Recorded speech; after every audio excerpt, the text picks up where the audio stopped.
Hello guys, আমি আজকে আপনাদেরকে দেখাবো কিভাবে বনে জঙ্গলে রাস্তাঘাটে যেসব ভিক্ষুকরা ভিক্ষা করে তারা কেন আজকের এই পথ বেছে নিয়েছে। আমরা আজকে তাদের মুখ থেকে জানবো। এখানে একজন ভিক্ষুক আছে, আসুন আমরা তার মুখে থেকে জানি। ভাই, কেন আজকের আপনি এই পথ বেছে নিয়েছেন? আসলে ভাই আমি একটা স্মার্টফোন। ও আচ্ছা আচ্ছা, আপনি একটা স্মার্টফোন স্মার্টফোন কেনার জন্য আজকের এই পথ বেছে নিয়েছেন? না, আমি একটা স্মার্টফোন কিনেছিলাম। ও আচ্ছা আচ্ছা, আপনি স্মার্টফোন কিনেছিলেন, স্মার্টফোনটা চুরি হয়ে যাওয়ার কারণে আপনি আবারও এই পথ বেছে নিয়েছেন? না, আমার কাছে স্মার্টফোন আছে।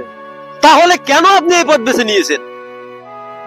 আসলে ভাই আমার বন্ধু আমার ফোনে একটা গেম খুলে দিল, তাই খেলতে খেলতে আমি আজ ফকির। ও আচ্ছা, আপনি আজকের আপনার যে বন্ধুর কথা শুনে ফকির হলেন, আপনার সেই বন্ধুটা আজকের কোথায়?